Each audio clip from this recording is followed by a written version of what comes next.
Assalamu alaikum wa rahmatullahi wa barakatuhu. In my previous 3 lectures, I have done up the first part of the fall of Troy, English lesson 2.4, the fall of Troy. In my previous 3 lectures, I have explained the first part of Troy. You understood it, I hope. If you have any doubts, you can call me around the clock. I am available. Now the final part, the second part of the same story, the fall of Troy or the Trojan horse or just Troy by itself. It is named by different names. The same story, you can look it up onto your YouTube or on Google. You can search it and you can get ample amount of knowledge, ample amount of information about the various leaders of Troy as well as that of Greece. At last, Troy was taken not by force but by a trick. That means Troy was very strong. It was protected from the sea by the wall and by the Mount Ida behind, and Greece people could not conquer or could not capture or could not defeat the Troy people by force, by war in that way. So therefore the Greek people use a plan, use a conspiracy, use a trick to win the victory over Troy. It was the cunning Odysseus who thought of a plan to obtain the victory. That means the main conspiracy leader was Odysseus, who set up a plan so that the Greek could win the war and capture the Troy and take the Queen Helen back to their own country, Greece. Let us build a great wooden horse. Let us build a great wooden horse, he said. He is Odysseus, said, big enough to hold men inside it, and let some of our best fighters hide in the horse. Then let us burn our tents and pretend to sail away in our ships, but instead of sailing away, we will return in the night when the Trojans are asleep. We will attack the city and burn and kill. So this was a complete conspiracy, a complete plan, what Odysseus had planned it out and spoken to the people of Greece, the advisors of Greece, the legal people of Greece. So they immediately put themselves into action. The plan was what? They would build a very, very huge horse made of wood, and where people could easily sit inside. They could all put their weapons inside, they could sit inside and then be ready for the war as and when it could be taken into working. The horse was, and finally what was the plan? The horse was built and they would then burn off all the tents, and the people of Troy will think that the people of Greece have disappeared, have gone off, but actually they will burn the tents and they will sail their ships on and hide behind the mountain. And finally a signal will be given, and then the ships would come back and the attack again on the Troy will be taken all by a surprise, and then it will be totally captured. The Troy would come under the control of Greece in such a particular manner. This was a complete conspiracy, this was a complete plan prepared by Odysseus, the cunning fellow, the cunning man, the person who would work it out in such a manner so that the people of Troy would be totally destroyed and the lady Helen would be taken back to the own country, Greece. Any questions, any doubts? You are most welcome to ask me. The Greek leaders decided to follow the advice of the wise Odysseus. Obviously, he being a legal advisor of the Greece country, all the people complained with the plan of Odysseus. They worked with the conspiracy of Odysseus, and in such a way it was done. And so the great horse of wood was made by a skillful engineer, and the greatest heroes, Menelaus, Odysseus himself and others entered it. The last man to go in being the architect himself, who knew the secret of opening and shutting the entrance in that way.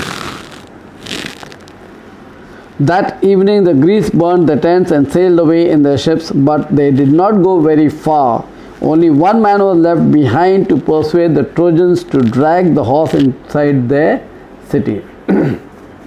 That means the actual plan was what? The horse was built, obviously skilled Indians worked on it, the horse wooden, the carpenters all worked out there, and they built a very, very huge horse. Many great and brave warriors were entered into that particular horse, along with King Menelaus and Odysseus himself, the main planner of the complete plan to be executed. And finally the architect who had designed the horse had to also enter into the horse, because he knew how to enter and close the door of the horse and again open it, so that they could come in and go out according to the main architect or the planner of the horse or the designer of the horse in such a particular manner. And finally what happened? The horse was ready, the people entered the horse, and in such a manner the Greek people then burnt all their tents up, and then the ship sailed off to another place. They did not go far, that means they obviously sailed away so that the Trojans could not see their ships, and they would think that the Greeks have run off, fled off and disappeared from the shore of the sea.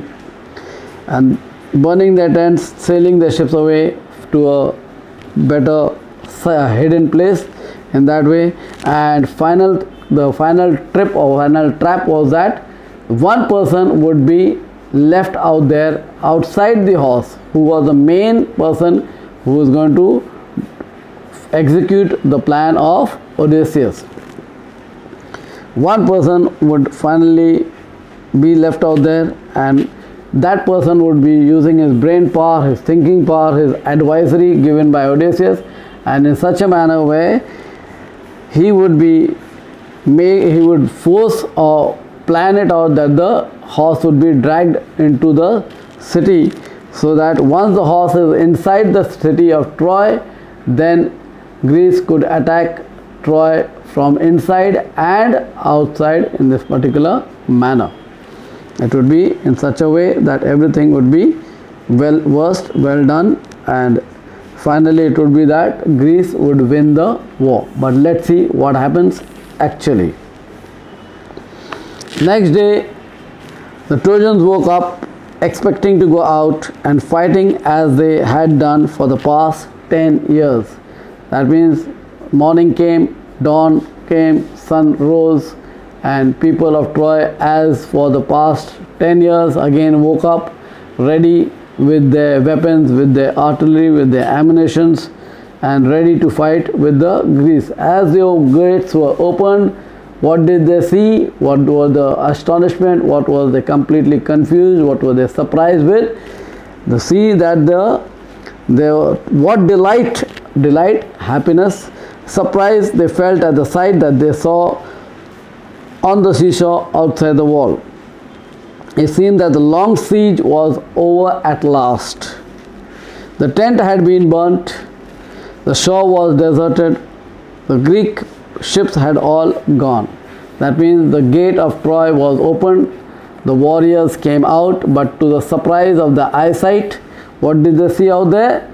They saw there were no ships, there were no tents, the whole seashore was deserted, the whole seashore was empty, the whole seashore was vacant, and the tents had been burnt off, the ships had all gone, all disappeared in this particular way. And finally they were all very, very happy, they were all very, very rejoiced, they were all very, very delight, they all started celebrating merriment of 10 whole years in such a particular manner. And in such a way, it was in this way. What happened is the Greeks thought about the Trojan people thought that the Greek had run away, and they could now rejoice themselves, they could now enjoy themselves. The 10 long years of war kept all the people, the Trojans all inside the wall of Troy for 10 long years. Obviously after 10 long years, when you are released with freedom. There is no bound, there is no limitation, there is no restrictions to such type of work. And in such a manner, the Trojans were rejoicing, were celebrating, were delighted, were merryful. They are all merriment, were having no bounds, no limitations, no restrictions, just to the extremes. It kept on working in a particular way and in such a manner. If you have any doubts, if you have any queries, if you have any problems, you're most welcome to ask me. You can chat with me, you can talk to me, you can call me also. I am available round the clock in such a manner, and you can just do it as you wish. But remember, you read the sentence and tell me the page number also, so that I can explain to you everything in proper detailed manner. Thank you. Jazakallah.